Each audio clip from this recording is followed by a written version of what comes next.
Ba ba ba boom, ba ba ba. Okay. Hey everybody, can you hear me okay? Let me know in the chat. How's it going? How you doing today? We're going to be talking about some archaeological and ancient history news for you, just for the month of December. Just in the last month, so many things have been found. Every month I do this live stream. I curate what I think are the most interesting discoveries of the month, and I share them with you. And while we're doing that, you can ask me questions, and we can talk about some ancient history, whatever you like. So this is a chance to interact with me live, and so I hope you enjoy it. Let me know where you're coming in from. I know people from all around the world listen here. Greetings from Portugal, says Ruben. Good to see you. Hello from Newmarket, Ontario. Your volume, okay, my microphone volume is fine. It sounds good. I'm not too loud. I'm not too soft. I'm not distorted. That's good. Well, hello there. Good to see you. Yeah. Hello from Seattle. Okay, Pitcairn Island. So all over the place. I love it. Yeah, I hope you have had a great week. I hope you haven't been working too much. And hello from India, Lithuania, Ohio, Aberdeen, Scotland, everywhere. Almost. Some people are sleeping, I'm sure. And if you're coming in from at a later time and you're not watching this live, hello to you too. Hello from Germany, Jordan. Greetings from Ancient Discoveries, Iowa. We have, okay, there we go. Had not audio for a second. Okay. Thank you, by the way, Glenn, for moderating. Geeky Hippie is our moderator. Please show him your utmost respect. Vancouver, Tuscaloosa, exotic Wisconsin, Brittany, France, Michigan, Alabama, California, Oklahoma City. Wow. Janine from France. Hi, Janine. St. Louis, Missouri, Virginia. Wow. Amazing. So it's nice to know that my audience goes outside of America anyway. Yeah? Okay. Well, I don't want to keep you waiting here. And for those of you who are used to my, my ranking list videos where I have it pre-recorded, and I just go through them very quickly. This is a little bit different because it's live and I'm interacting with people. So, you got to sit back, relax. Don't get too impatient because we're going to go at a, relaxed pace. Hope you don't mind. Hello from Brazil. All right. Good evening from Josnitz. Is that how you say it? Erzgebirge. Yeah, the land of Buddha. Okay, I assume that's India. London. All right, thank you for coming in, everybody. I appreciate it. All right, so let me bring up our first story of the month, okay? All right. Remains of King Niuserre's Valley Temple uncovered in Abu Sir. Now, I don't know if you know much about Abu Sir. This is in Egypt, of course. We're talking about one of the Egyptian pharaohs. Niuserre is from the 5th dynasty. And well, we already knew about his pyramid, okay? But with every pyramid, there's usually a valley temple, okay?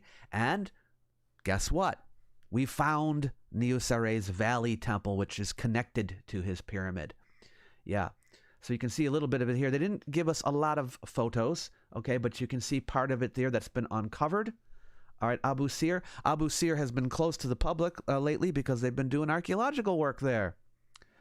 All right. And who is working there? Now, you may not know this, but in Egypt, as with many other countries, there are missions, archaeological missions, sent from representatives from other countries. So it's not just Egyptians who are doing the Egyptology. And here we have an Italian mission. The universities of Turin and Naples and Massimiliano Nuzzolo and Rossana Perilli are the ones that are conducting the excavations. Not by themselves, of course, with their team. Yeah. The excavation confirms that the newly discovered building remains are a monumental complex exceeding 1,000 square meters. distinguished by a unique architectural plan that places it among the most significant valley temples in the ancient Memphis region. So it has a little bit different layout than some of the other valley temples. They're still, of course, not finished uncovering the whole thing, but when they do, we'll have a much better idea of the size and shape of it. Now here you can see some remains of some reliefs. By the way, Mohammed Ismail Khaled, the Secretary General of the Supreme Council of Antiquities, described the find as a milestone, noting that this temple is only one of 2 sun temples that have been definitively identified to date. So here you can see some reliefs. Yes. Oh, I think he's talking. This is the Valley Temple, though, not the Sun Temple. The Sun Temple of Niosere we already knew about. So is he talking about that? That's strange. But anyway, the Valley Temple is not usually the Sun Temple. Last season's excavation yielded a complete quartzite gateway in excellent condition, along with the remains of an internal staircase leading to the roof, suggesting the presence of secondary entrance in the temple's northwestern sector. By the way, they did find this building earlier, but they have, you don't know exactly what it is right away. See, early evidence indicates that the temple extends northward, consistent with the architectural layout of 5th Dynasty royal complexes, such as the Valley Temple of King Sahure, another king from that dynasty. Yeah, they found 2 wooden pieces from an Egyptian game called senet. You may have heard of it. A precursor to chess. Yeah, and you can see here, this is cartouche, some pottery. So anyway, I thought that was an interesting thing to share with you. We'll find out more as the excavation continues, but Abu Sir has some amazing things coming out of there. They recently also went into Sahure's pyramid. This is in the last couple of years. And this, by the way, had never been fully opened before underneath because it had been collapsed, but they've been able to secure it and go inside the pyramid too. So pretty exciting. Greetings from Morocco. We've got Finland. Pahrump, Nevada. Thank you for live streaming, says Miss Morph. Well, thank you for watching the live stream. Looking forward to a nice parasocial hangout. All right. Great. Good afternoon, one and all. Question, what's the purpose of a valley temple? Good question. So anyway, the valley temple is basically the entranceway into the pyramid complex, right? So there's usually a causeway that goes from the Valley Temple to the pyramid.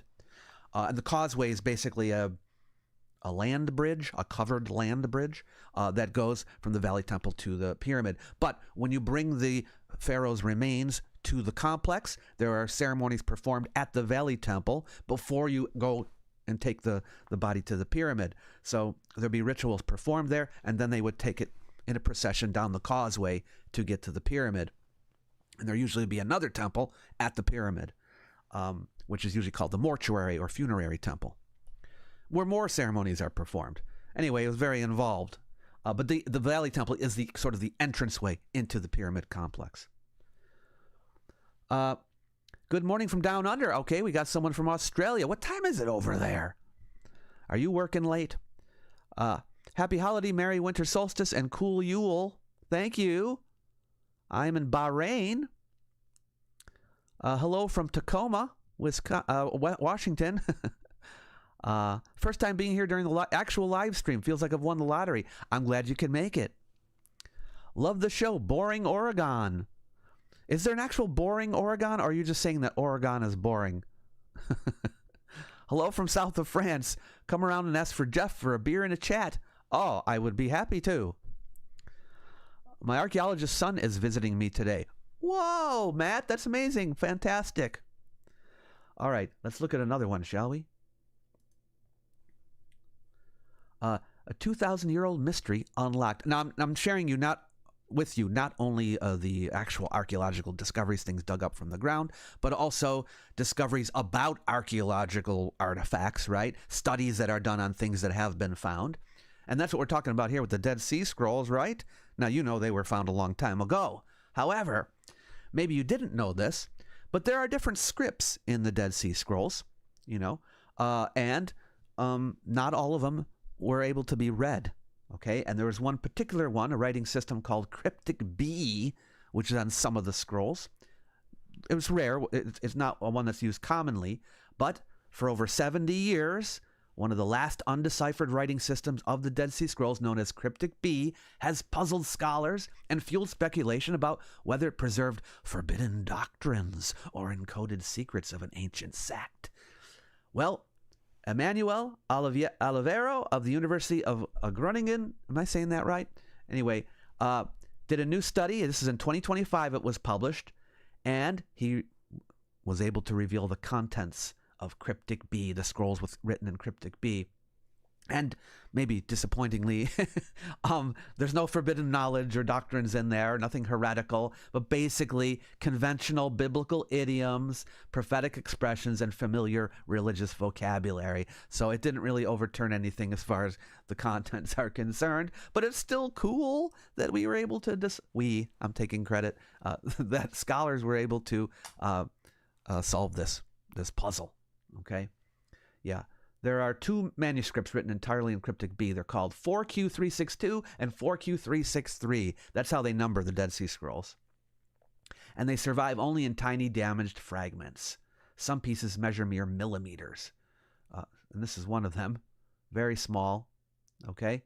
The lettering looks very similar to Hebrew, but it is written in a different way than the standard way.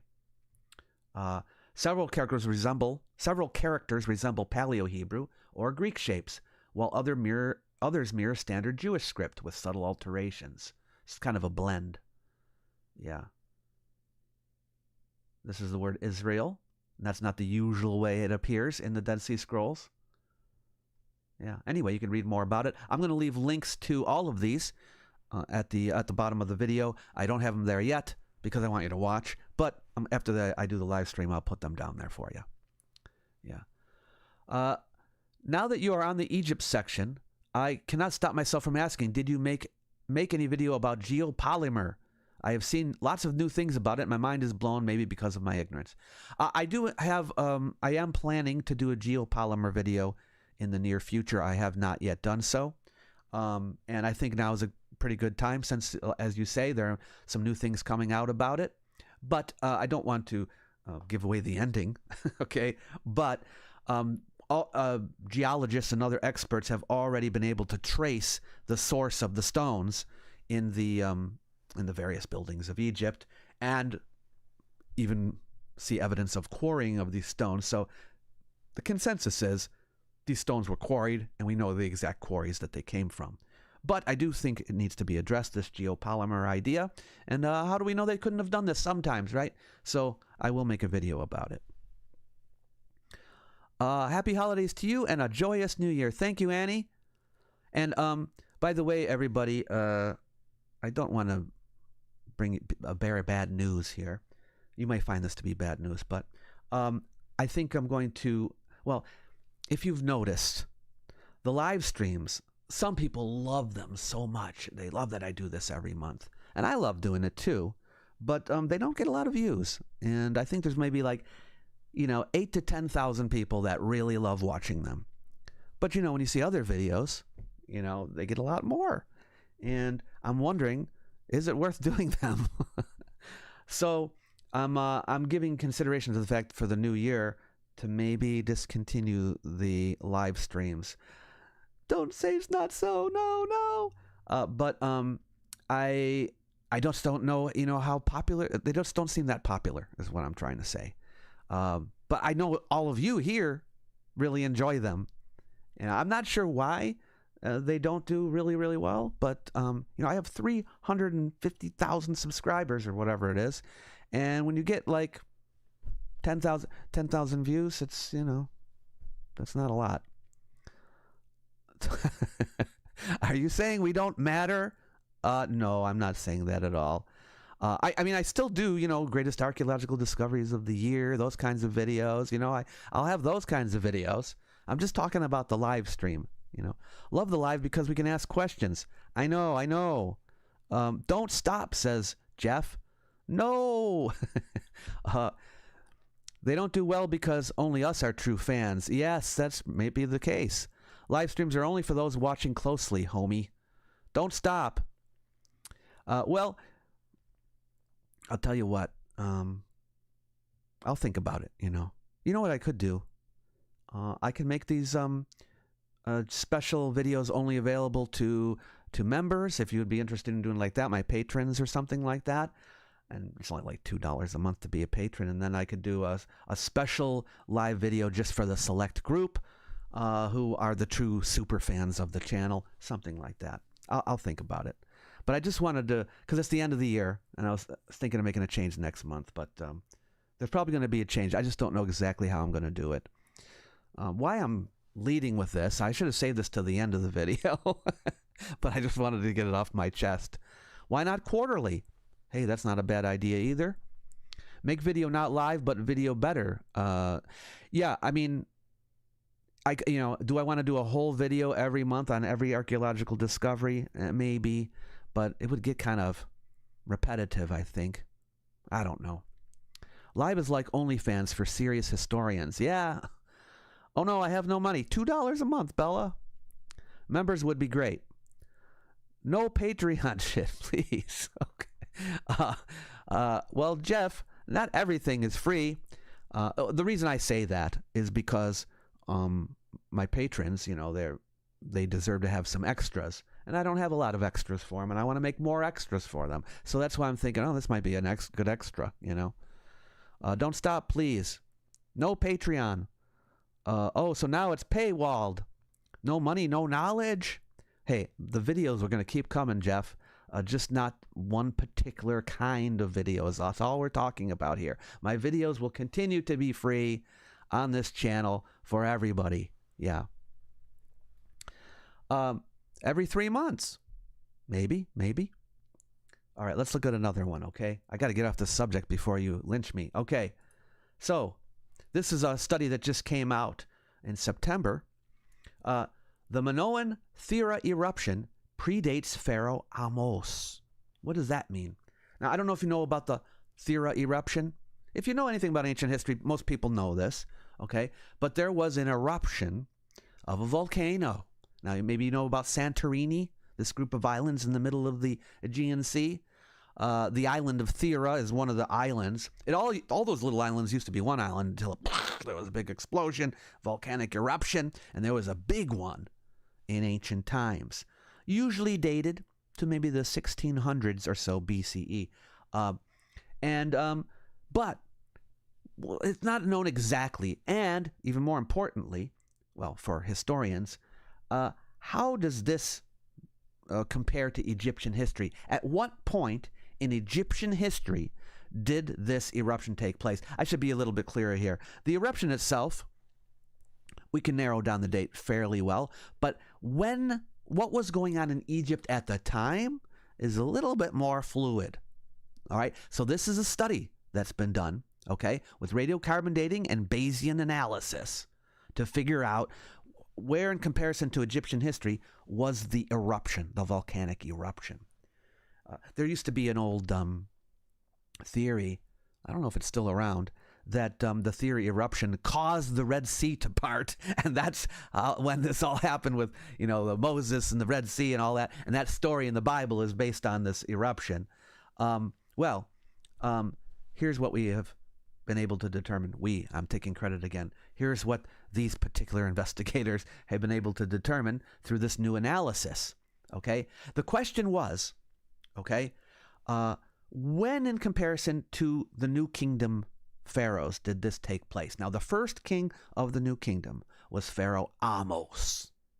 Okay, he's the founder of the 18th dynasty and the New Kingdom. Okay. Oh wait, is he the founder of the 18th dynasty? I think so. Yeah. Or is it 17th? I think he's founder of the 18th dynasty. Yeah.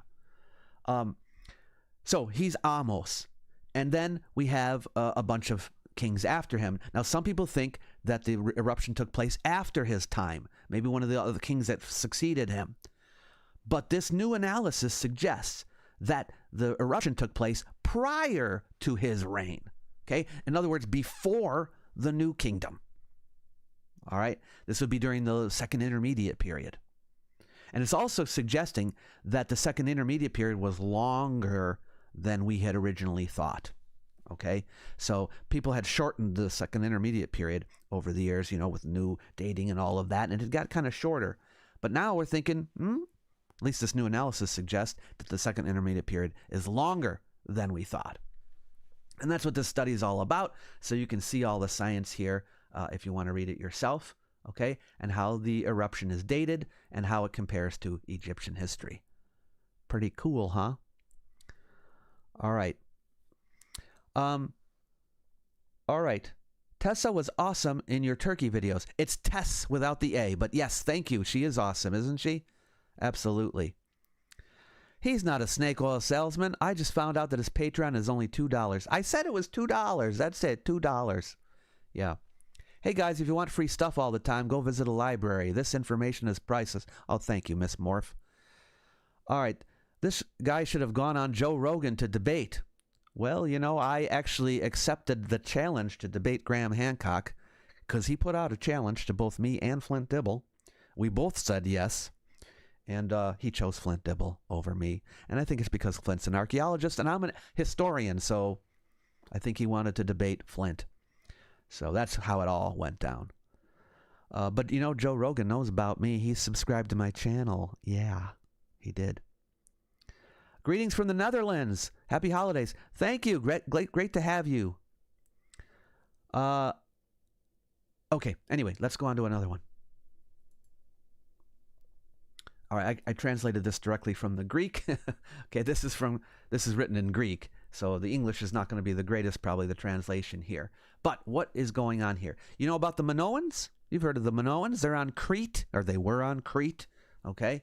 You've heard of the palace at Knossos, all of that, The Minoans, they preceded the Greeks. Well, the Greeks were around, but they preceded them as far as an empire or something is concerned, a great state in ancient times. In the Bronze Age, this would be. And this is about a palace called Archaenes Palace, okay, from the Minoan period. It dates to about 1450 BC, it says, okay? And it has a strange, I'll show it to you, a wall here. Now see the wall on the bottom? It's a double wall on the bottom there. Very unusual when you look at the shape of the rectangular building. What's it doing there? And they were studying this wall. That's what this is about. Okay. This year's excavation focused on investigating a slanted double wall which had closed off a large part of the palace courtyard in a paradoxical way, while at the same time not having been carefully constructed since it was made of raw stones, a condition that raised many questions. However, to prove through systematic archaeological research and with the help of expert scientists that its existence was very important for the building, as its purpose was to protect against natural disasters, and in particular from the landslide of the rock that lies above. This was also the reason that the southern part of the wall was not carefully constructed, as this side of it was not visible. Yeah, so in other words, this is a new thing about the Minoans we had not known before, is that they, in their constructions, put, what I guess we would call earthquake-resistant walls into the buildings, all right? Or this is to protect against landslides, but it's to protect the building from damage. Yeah. Anyway, there's some more pictures there. Here we go. You can see a little bit more of the wall here. See how it's on a slant? All right, and here's a reconstruction of the whole building, and you see the slanted wall here. Can you see my mouse? Yes, you can. There's some objects that were found in the room that establish it as Minoan, of course. And you can see a bit more of the excavation here. I don't know enough about the whole building to be able to give you a rundown of it, but you can see it right there. It's a pretty large building. But the whole point of this was to show that now why isn't this going off? Okay, is to show that doesn't the X usually mean it will go off? Oh, this X. Okay, all right. Yeah, to show that they built these buildings and protected them from natural disasters. It shows that more advanced engineering skills than we had previously imagined. So that's pretty cool. Oh, you're still talking about it. I should have brought it up later. Do you think, since Maghreb region is so understudied archaeologically, more exciting stuff will come out of it, later cause Greeks used to hype of cool it is in ancient times? I'm not sure what that last part means exactly, but I understand the first part of your question. Yes, I think the Maghreb region does have a lot more archaeologically speaking. I mean, think about it. It was part of the Roman Empire, and before that it was part of the Carthaginian Empire, right? Phoenician colonies were there. I think there's a ton of stuff probably that's there. So I would love to see more, and I hope more archaeology is done there. It all depends on the governments, right? What if they can fund these things, or private organizations can fund them too. But it all takes money. When you make this YouTube your work, it's free. Patreon doesn't get real question. It only gives you yes men. Oh, I see what you're saying, Screwdriver. You think that if I only make this for patrons, that they'll only say nice things about me. Well, I don't know. Would that be true? If you're just putting in $2 a month to see the archaeology live stream, you don't have to like me. You don't have to agree with me. But you can be a fan and still think I don't know everything, and still want to catch me on something. I'm sure that's part of it. Doesn't have to all be yes people. Okay. We just needed to continue. Ending it should not be an option, so if you like his stuff, support it. And if you can't afford, just wait patiently on YouTube for his content. I learned about him. Well, you know what? I think, if I do these live streams and I put them on, for subscribers only, or for patrons only, yeah, you have to pay to see that. But I also have end of the year best archaeological discoveries coming out free for everybody. And I don't know if you've noticed this, but the last few months, I've done a countdown of many types of archaeological discoveries. So in October, we did the creepiest discoveries of the year. In November, we did things that ancient archaeologists and ancient historians changed their mind about over the last year. I just finished one that's going to come out tomorrow, I think. Tomorrow or Monday. Which is the most anticipated projects of 2026. Back in the summer, I did the greatest underwater archaeological discoveries of the year, right? I did the greatest historical discoveries of the year before that, right? So I'm going to do one of those every month.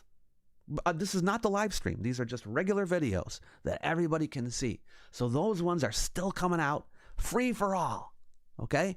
I'm just talking about the month-to-month archaeological discoveries, the live stream, and yeah, I mean, seems fair to me. Thank you so much for all your work. Keep doing what you're doing and be true to yourself and your family. Thank you so much. You mentioned that you're talking to Miss Morph. I was just teasing you. Love your work. Okay, thank you, Jeff. All right, let's look at another one here. Geological surveys in Mongolia uncover 3,000-year-old nomadic Kyrgyzstan burial mounds. I don't know if I'm saying that right. But this, you can see here an image of that. Geological surveys at Mongolia's Oyut deposit uncovered 3,000-year-old nomadic burial mounds, revealing Bronze Age and medieval Kyrgyzstan graves. All right. Interesting. When you have nomadic people and they die, they're not going to be nomadic anymore. You're going to have permanent graves for them. And if they're an important person, they're going to get a nice burial mound. And this one even has a wall around it, or had a wall, I should say. Yeah. So this was not actually, this is geological survey. So they happened to be doing the geology and they stumbled across these. So it wasn't like an archaeological mission went out to find them. Somebody else found them. Geologists found them. But now there's going to be archaeologists coming in there. The geological exploration aimed at unlocking Mongolia's mineral wealth has unexpectedly opened a new window onto the country's ancient nomadic history. During large-scale surveys, I don't know if you know what surveys are. It means there's no digging, okay? You're going across the ground, okay, scanning. Sometimes a survey is as simple as just people looking, Other times they might use technology to do so. But you're just going across the top of the land. This is in central Mongolia. Researchers identified a cluster of ancient burial sites that shed light on funerary traditions spanning more than a millennium. Okay? And they date... where's the date here? Here we go. All 10 graves, there were 10 of them that were found, were systematically excavated and recorded. So the archaeologists did come in. This would be EMC's excavation team, working in cooperation with the Institute of Nomadic Archaeology at the National University of Mongolia. All right. All 10 graves were systematically excavated and recorded. 4 were securely dated to the Bronze Age. 4 could not yet be assigned to a specific period, and 2 belonged to the medieval era, roughly between the 8th and 13th centuries. The preservation level of the burials, particularly those from the Bronze Age, was described as notably high, given the region's harsh climatic conditions. So they were in pretty good condition. Now, of course, we don't have a ton of stuff here to look at. I'll show you some things in a minute, but I probably should tell you what a kirgisir is. Okay, this is a distinctive type of burial mound found across Mongolia and parts of Inner Asia, dating primarily to the late Bronze Age. They are stone-covered mounds, often surrounded by satellite features, like standing stones or sacrificial animal remains. Okay, and scholars believe these monuments were not only graves, but also ceremonial landmarks, reinforcing social memory and territorial identity among mobile pastoralist communities. Yeah. So, the presence of these at the Oyut deposit where these were found reinforces the idea that Orkhon and Bolgan Imogs were central corridors of nomadic movement. So in other words, where this is, there was basically a trail that the nomads followed on a regular basis. In other words, they weren't just passing through once. They would come back every year. And here you can see a mirror, a bronze toli, which is a type of Mongolian mirror. Yeah, but that's all they gave us. You can see a little bit of writing here on this one, right? Pretty cool. Oh, here's some more things that they found.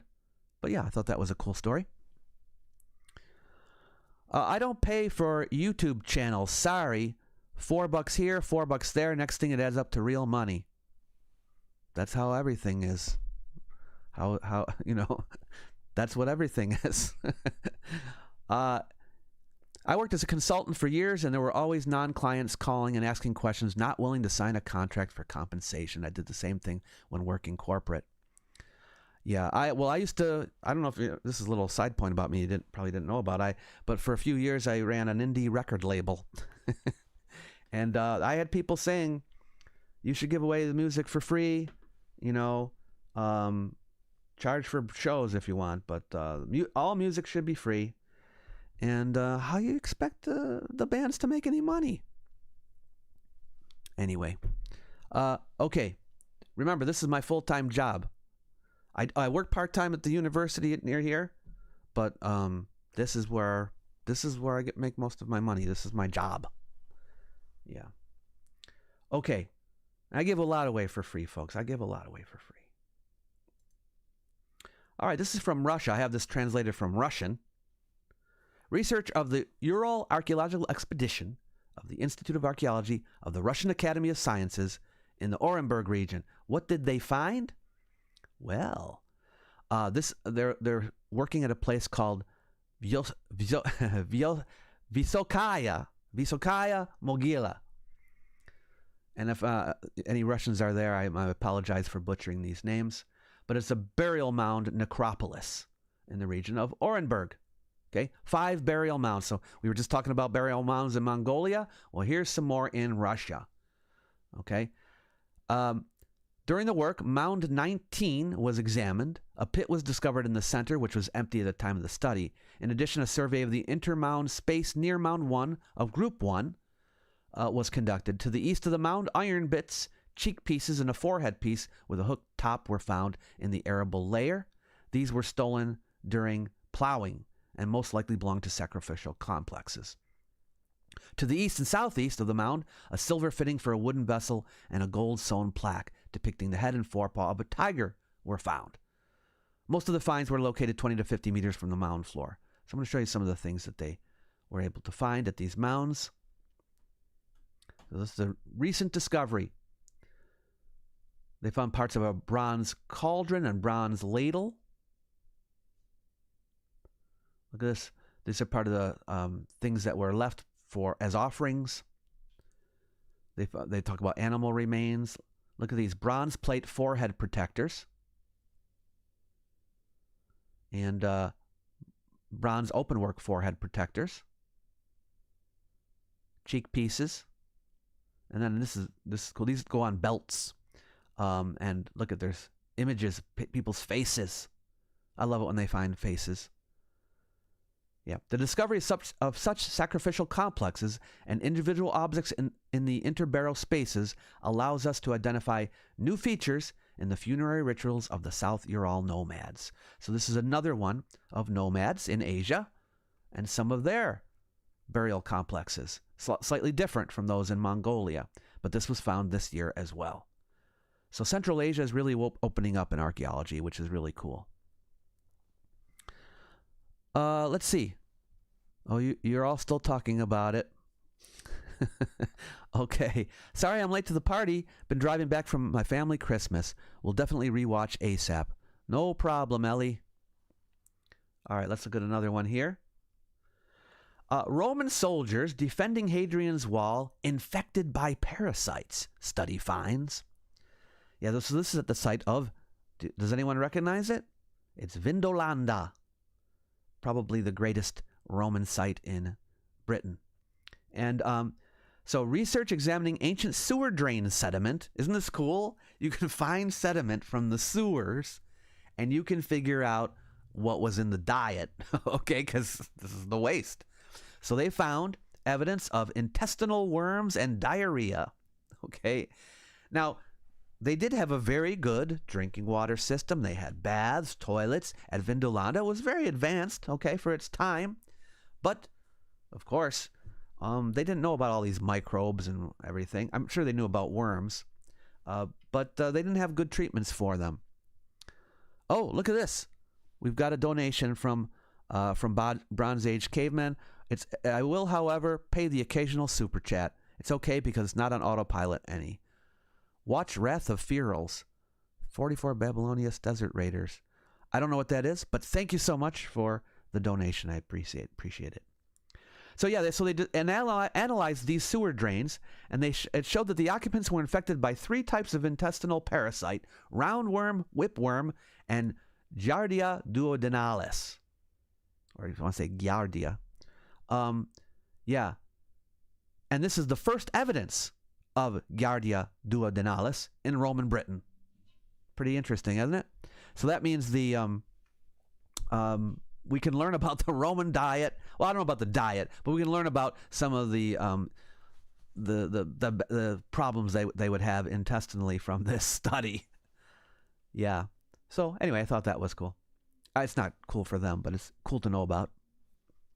And then let's look at another one here. China discovers 2,200-year-old imperial road, the ancestor of today's 4-lane highways.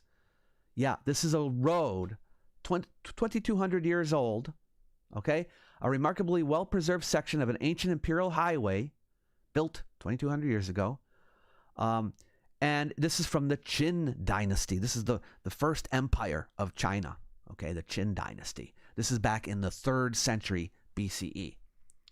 The newly identified 13-kilometer stretch is part of the legendary Qin Imperial Road, a vast transportation corridor that once extended nearly 900 kilometers across northern China.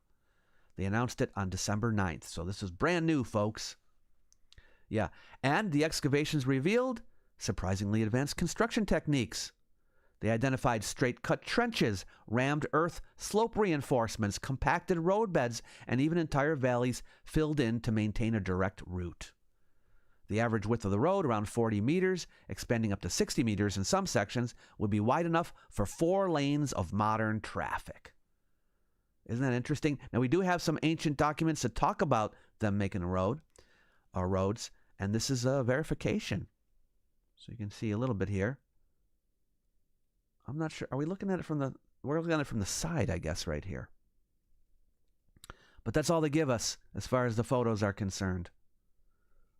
But I thought that was a really interesting discovery. Hey, thanks again for the 10 CHF. I'm not sure what that is, the donation, but I appreciate it very much.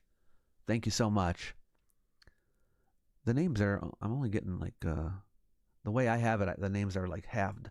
So I want to be able to name you. It's still not showing your whole name. But anyway, Frey, I got that part. Thank you. All right, what about here? Ancient Egyptian pleasure boat found by archaeologists off the Alexandria coast. Yeah, look at this. So this is a luxury vessel. Love exciting and new. Come aboard. We're expecting you. Yeah, an Egyptian love boat. So they found this near Alexandria. If you know anything about Alexandria, you would know it's on the coast of the Mediterranean in northern Egypt. And there are still remains of the city around today, but a lot of the city is underwater. Yeah, so this is was found underwater because it's a boat. But yeah, you know that the Pharos Lighthouse was there in Alexandria at one time? Yeah, so Strabo, who's a Roman geographer, he visited Alexandria around 29 to 25 BC, it says, and wrote of such boats. He said, "These vessels are luxuriously fitted out and used by the royal court for excursions, and the crowd of revelers who go down from Alexandria by the canal to the public festivals. For every day and every night is crowded with people on the boats who play the flute and dance without restraint and with extreme licentiousness." And here we have found Frank Gaudio. If you don't know, he's a very famous underwater archaeologist who's been working at Alexandria and environs for a long time. He was behind this. Yeah, and he found the first time ever such a boat in Egypt, verifying Strabo's account. And you can see a bit of it here. Look at that, the wood. The wood is still preserved. Isn't that amazing?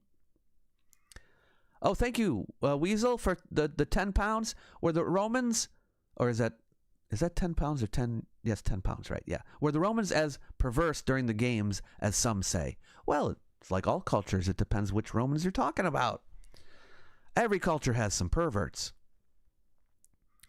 Did the Love Boat also use Greek fire? I don't think so. That would have been only for warships. Yeah, but isn't that great? Look at this. You can even see something scratched onto the side. Yeah, 7 meters underwater this is. That's the only photo of it. Here. Oh, you can see it much better here. Ah, look at that. That's kind of exciting. So, wonderful discovery. And Frank Gaudio, he's been doing a lot. You should look him up. Okay. DNA unearths the secrets of Shimao, the Neolithic settlement in China where more than 80 skulls of sacrificed individuals were found. Okay, so this is a DNA study based on remains that were found. All right. And a genomic study, it says, whose results are published in Nature, has begun to unravel the deep mysteries that have surrounded the Shimao culture, one of the most complex and enigmatic Neolithic societies in the ancient Chinese territory. The research, based on high-resolution nuclear DNA analysis extracted from the remains of its inhabitants, traces with unprecedented precision the biological origins of this population and sheds concrete light on the intricate kinship structure that governed their social life, while correcting mistaken hypotheses about their brutal sacrificial practices. Yeah. So this is Professor Qiaomei Fu, a paleogeneticist from the Chinese Academy of Sciences. Under her coordination, a multidisciplinary team conducted, they did the research, 169 ancient human samples, okay, mostly from the main Shimao site, okay. Of the total, 144 out of the 169 were considered unrelated for population analyses, providing a sufficiently robust database to draw statistically significant conclusions.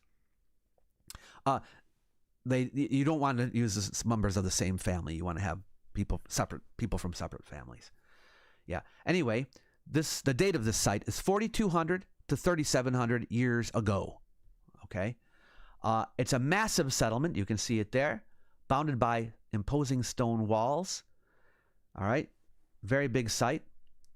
One of the central findings of this work lies in determining the predominant genetic substrate, like the Shimao people. What were they mostly? Okay? As far as, ethnic groups are concerned, genetic groups are concerned. All right? And they established that they descended primarily from local groups that inhabited the same northern Shanxi region roughly 1,000 years earlier. So they're not new people that came into China at the time and made this large settlement.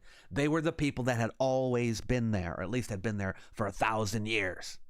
Okay? So, yeah. And it connects the Shimao people with the Yangshao culture, another iconic Neolithic civilization in China. Okay? So they were the same peoples at these two sites. Yeah.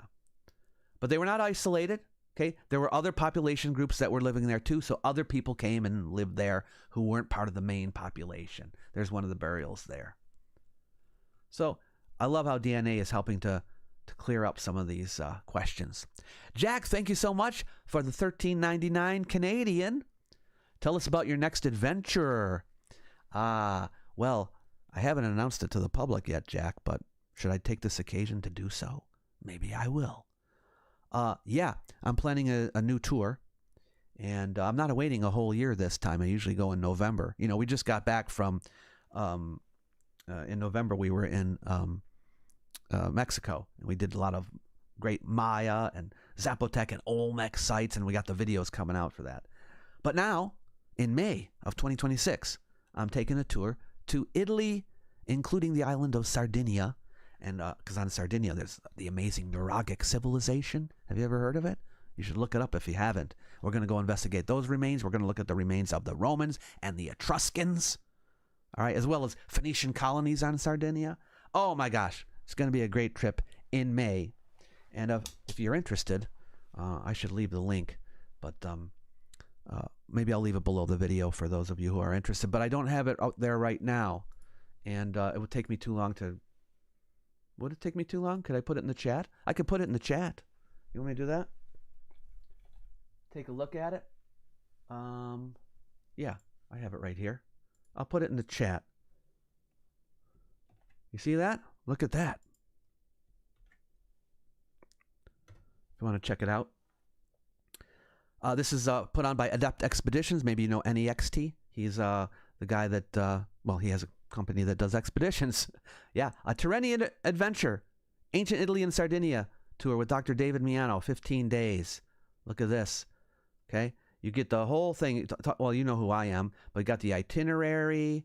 Okay, it tells you where we're going to go. We're going to spend time in Rome. We're going to go all over the place. I don't have time to go over it right now, but it's an amazing tour. Look at catacombs there in Rome. Oh, you're going to love it if you come. This would be the trip of a lifetime, I tell you. But anyway, thank you, Jack, for reminding me of that. But we're going to get back to the news. Oh, also, thank you for the €10 donation. I appreciate it. And for the $1.99, Ersta Meeks, thank you so much. I appreciate all of your support, everybody. All right, let's go back to where we were. Let's see, we did that one. We did that one. Okay, let's look at this one. India discovers its largest ancient circular labyrinth linked to Roman trade routes. Okay, so this is in India, and you can see there's only one picture of it so far. Okay, the largest known ancient circular labyrinth, all right, that guided Roman merchants traveling across the subcontinent nearly 2,000 years ago. If you don't know this, there were Roman traders who came to India and traded with the Indians. All kinds of Roman coins have been found in India and everything. There was very active Indo-Roman trade going on at the time. And they used to use the monsoon winds to travel across the sea to get to India. But this was found in the Boromani grasslands of the Solapur district of Maharashtra. Yeah, it's in wildlife conservation areas. But you can see about the size of it based on the people that are there. It's just mainly stones that are left here. But an archaeologist found it, somebody from Deccan College. And he believes the labyrinth points to intense trade activity between the ancient city of Thera and the Roman Empire during the early centuries of the Common Era. All right, they exchanged gold, wine, glassware, gemstones. Now, what is the purpose of this labyrinth? Now, take a look. See here? This is giving you an idea of what it's trying to represent. Okay, so this is from a coin from the West, okay, showing the labyrinth symbol. This labyrinth symbol appears in a lot of places. I don't know if you've seen it before, but this is a common image, that you will find in Western art, okay? Until now, the largest circular labyrinth known in the country, that means in India, had only 11 rings. Although the Boromani structure is second in overall area, it remains the largest circular example ever recorded. Yeah. So this is showing a Greco-Roman influence, basically. All right. Beyond their practical use, labyrinths have long held symbolic and spiritual significance across cultures. They are often associated with fertility, cosmic order, and meditation in India. Yeah. Further study is planned. Anyway, so I thought that was interesting. When you present these discoveries, do you rank them in some way? If not, what are your top 3 favorites? You mean today's? I didn't rank them. I just put them in an order that I thought would, giving you a variety. But what are my favorites? It's kind of hard to say, but I think the Niuserre Valley Temple is one of my favorites this month, for sure. And I have some more coming up, but we'll show you. All right, this is at Pompeii. You may know this already, but work at Pompeii is ongoing. Archaeologists at Pompeii unearthed lavish frescoes linked to Nero's wife. And you can see the room here that's been uncovered. And the conservators are restoring these frescoes. This is at the Via di Pompeii in Italy, yeah. And you can see some close-ups here of some of the artwork. That's a comedic mask, theater mask. You can see here a bird. Is that a duck? Does it say? A peacock. Sorry, a peacock. Very good. And they're restoring this entire area, and these frescoes have not been seen by the public before, and hopefully they'll open it up to the public. But linked to Nero's wife, that's because the name of her Poppaea is his wife's name, Poppaea Sabina, and it may have belonged to her. We don't know for sure, but it's named the Via di Pompeii, and she's the most famous Poppaea, so could be her. All right, let's look at another one here. Ear piercings marked one of the earliest Maya rites of passage, research shows. So this is a research study that was done, okay, by a PhD candidate, Yasmin Flynn Aradal. She was studying iconographic representations of children in the classic and post-classic period art of the Maya, okay, and did a whole study on ear ornaments. And she determined that ear piercing was one of the earliest rites of passage, often occurring between 3 to 4 months and 1 year of age for Maya children. The ear ornaments were considered extensions of an individual's ik, that's their life breath, with their removal in scenes of captivity, serving to strip away social identity and humanity. Yeah. So it talks a little bit about the Maya soul and what the ear ornaments were supposed to do and how it was supposed to protect the children and give them identity to help them if they died, Yeah.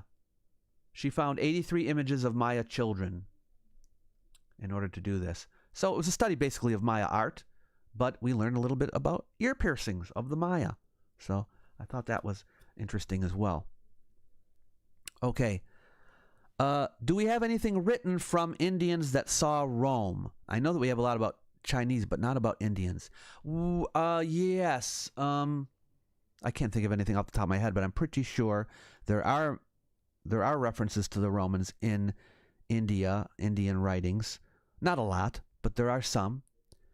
And yes, we do have some. We have a lot actually from the West about India, but I think it goes both ways for sure. Has there been any evidence of contact between Mycenaean Greece and Mesopotamia? Considering the vast trade with Egypt, I think they did with Mesopotamia, but seems not to be the case. I think It's possible, but maybe indirect contact, like products may have gone back and forth.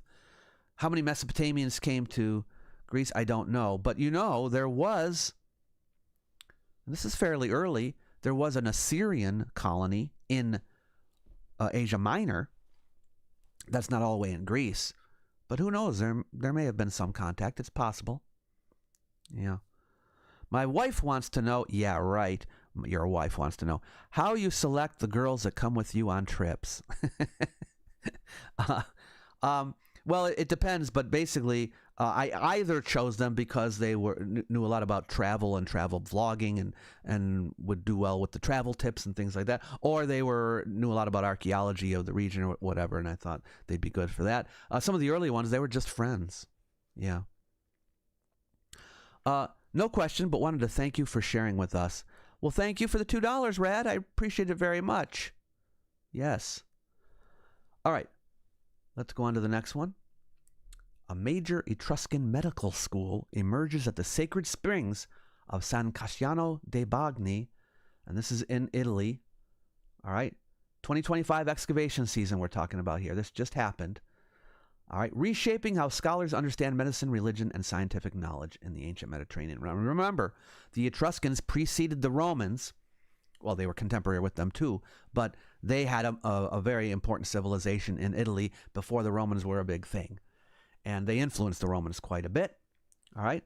But anyway, presented publicly in December, the findings confirm that the sanctuary's origins stretch back to the late 5th century BC, at least 2 centuries earlier than previously believed.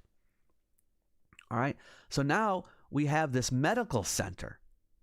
All right. And of course, in those days, medicine was mixed with religion, so there's a religious element to it as well. But they have this sanctuary, much older than was thought before.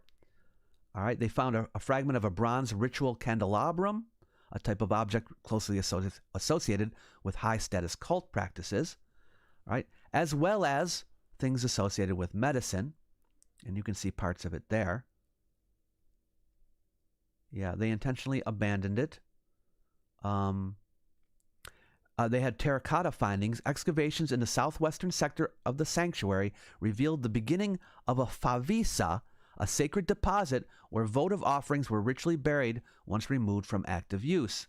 Inside this deposit, archaeologists uncovered an extraordinary range of anatomical votives: feet, legs, hands, heads, swaddled infants, and fragments of statues and architectural decorations such as antefixes. While anatomical offerings are known from other italic sanctuaries, the quantity, diversity, and precision found here are unparalleled. But the point is, why do you have a votive offering? This is something you give to the gods that's a body part. Okay? Because there was something wrong with your body part. You needed help from the gods for it. So these are basically showing you what ailments are being treated, right? Something was wrong with your arm. Something was wrong with your leg. Things like that. Very interesting. But this is very early, 5th century BC in Italy. The Etruscans. Really cool. All right. This is about cats. Okay. The dispersal of domestic cats. Now, you might think this is prehistoric, but this is around 2,000 years ago. This is when domestic cats went from North Africa to Europe. You're wondering, where domestic cats came from in Europe? Well, now we know. Okay. We didn't have a lot of ancient DNA for cats, but now we do. All right. And they analyzed 87 ancient museum and modern cats, and they found that domestic cats are most genetically similar to African wild cats, although there has been widespread gene flow between wild and domestic populations. European samples that cluster with domestic cats only appear in the 1st century CE, suggesting a later dispersal of domestic cats than previously thought. So sometimes we find that things are earlier, like the last discovery, and sometimes we find that they are later. And domestic cats came to Europe later than we thought. Now they're dating it to the 1st century. So there's a change here. And they came directly from North Africa. Anyway, I'll leave a link to the study, and you can read the whole thing. All right? But it has I can open this up for you if you want to see. It tells you exactly what kind of African wildcat led to the European wildcat that became the domestic cat. Yeah. Very interesting. Okay. I've got 3 more to show you. Here's another one from Pompeii. Maybe you find this more interesting, okay, than the frescoes. Scientists discover secrets of ancient Roman concrete at Pompeii. Now, you know there's been a lot already done on Roman concrete and some analysis of the ingredients and so forth. But here they have done some more. Scientists excavating the ruins of Pompeii have discovered a construction site left frozen in time by the eruption of Mount Vesuvius, clarifying the ingredients and methods behind the durable, self-healing concrete the ancient Romans used to revolutionize architecture. Yeah, so anyway, they're studying the Roman concrete left at Pompeii. The precise method they used to make their concrete has been a matter of debate. All right. We do have a guy named Vitruvius, who's a Roman, who gave you his account of how they made it, but he doesn't have all the information you might want in there. All right. The Pompeii discovery showed the Romans used a technique called hot mixing, in which a material called quicklime, dry limestone that was previously heated, is combined directly with water and a blend of volcanic rock and ash, producing a chemical reaction that naturally heats the mixture. That differs from the method described by Vitruvius. So his description does not match what was found in Pompeii. Now, it could be that in different places they made it in a different way, but this is how they made it in Pompeii. Okay? For studying ancient technologies, there is simply no parallel. Its exceptional preservation offers a true snapshot of Roman building practice in action. So I thought that was very interesting, too. New understanding of Roman concrete methods. Oh, some of you will love this one. Okay? A Good Shepherd Jesus fresco unearthed in Iznik.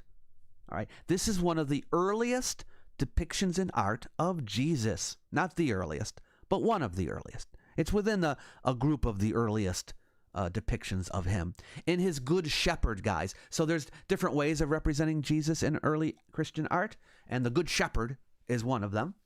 All right. And that's what we find here. So this is, in case you don't know where Iznik is, it's in Turkey, and they've uncovered an early Christian fresco depicting the Good Shepherd. Okay, a motif rarely found in Anatolia, and possibly the only known example of its kind in the region. All right, the place is called Hisardere, also known as Hisar Tepe, in the necropolis. So it's in a tomb, hypogeum tomb, and here is the very well preserved fresco. It's from the 3rd century. And here you can see Jesus as the Good Shepherd. This means the person whose tomb it was a Christian. 3rd century. This is the 200s. This is before Rome became Christian. So this is a Christian who lived at a time before it became the official religion of Rome, before it was even legalized in the Roman Empire. This is when this painting was made. The Good Shepherd Jesus. But what do you notice about this image of him? Huh? Yeah. Did you know that the early depictions of the Good Shepherd image, he doesn't have a beard? Well, it's not very Roman to wear a beard. So they didn't have Jesus with a beard in a lot of these early images. So there he is. Interesting, huh? I thought that was one of the better ones this month. And then finally, we have, this is not a new discovery, but I thought it's archaeology news nonetheless. Egypt reveals restored colossal statues of Pharaoh in Luxor. Now, I did a recent video about the Temple of Amenhotep III in Luxor, and there's not much left of it, but you ever hear of the Colossi of Memnon? There's 2 statues that were part of the entryway into the temple, and they've been there for a very, very long time. Well, they've been repaired. But there were more broken statues that were found on the site, and 2 of them have been, all the pieces are not there, but they've been put back together as best as they can, and they're now there. So now there's not only 2 statues, the Colossi, but 2 more statues that are there. I think there was a 3rd one there anyway, so I think there might be 5 colossal statues now that are standing at the site. And you can see the unveiling here. Look how big it is compared to the guy. All right. Who's on, I guess, is he trying to take off the covering? Antiquity worker prepares to unveil the assembly. Yeah. So parts of it are new concrete. You can see here, right? This is new, holding it up. But it's very, I just think it's a great thing to have it there. There's the other one. Back at the site again. I was just there last year and it wasn't there. Neither of these were there. It would have been great to see them, but it gives more of a reason to go visit that particular temple because there's not much else there. And these are all the statues are of Amenhotep III, one of the greatest pharaohs of the New Kingdom. Yeah, from the 18th dynasty. He is the father of Akhenaten. You've probably heard of Akhenaten?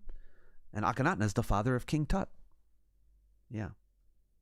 These are alabaster statues, these particular ones. The ones that are there already are made of red quartzite, sandstone. So, yeah, they're made out of different types of stone. Anyway, everybody, those are the archaeological discoveries of this month. What do you think? Did you like them?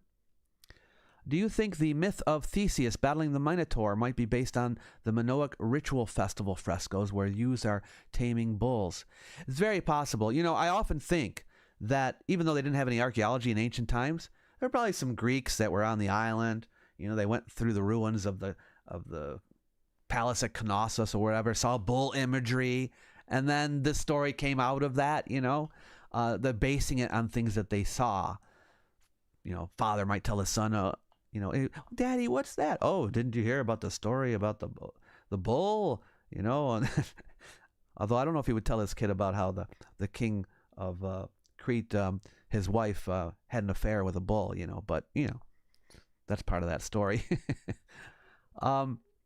Many thanks for your very interesting videos. At the beginning of this one, I catched you humming No Puede Ser. I was just humming anything. I don't even remember. I don't even know if I had a song in mind. But maybe it was like that. Hi from Athens, Greece. Thanks for your show. I always watch it. Have a happy new year. Thank you very much. Reassembling statues is okay, but that painting over the Vesuvius walls? Oh, you mean the conservation of the frescoes? Yeah, that's really great. Thank you and happy new year. Excellent listing. Thank you for your efforts. Thank you and happy new year. Memnon, Akhenaten, Tutankhamun. Yeah, you can. Yes, sure. Half man, half bull. Probably real, says Michael. Well, thank you, everybody. I appreciate all of your donations, all of your support for the channel, everything you do. Oh, Shiamire, thank you so much for the $4.99. Sorry, this is off topic, but I have a MLIS in Archival Administration. Where might I start looking if I want to work with ancient stuff? Well, in that particular field, I don't know. But it probably, if you want to work with artifacts, you've got to be either in a museum or working with archaeologists. Probably a museum for what you're doing. So go to a museum that has stuff that you want to work with. Yeah. Just signed up on Patreon. Oh, thank you so much. How do you measure success in 2026? Well, success in what field? Archaeology? I got a video coming out, Jack, on the anticipated projects of the year. Thanks, Doctor. Awesome news. As always, Happy New Year. Thank you. Mephistopheles is watching over. Thank you, Eric. All right, everybody. Have a great rest of the day. I appreciate you coming out. And tomorrow or the next day, I will have a new video, so keep your eyes open for that. My voice.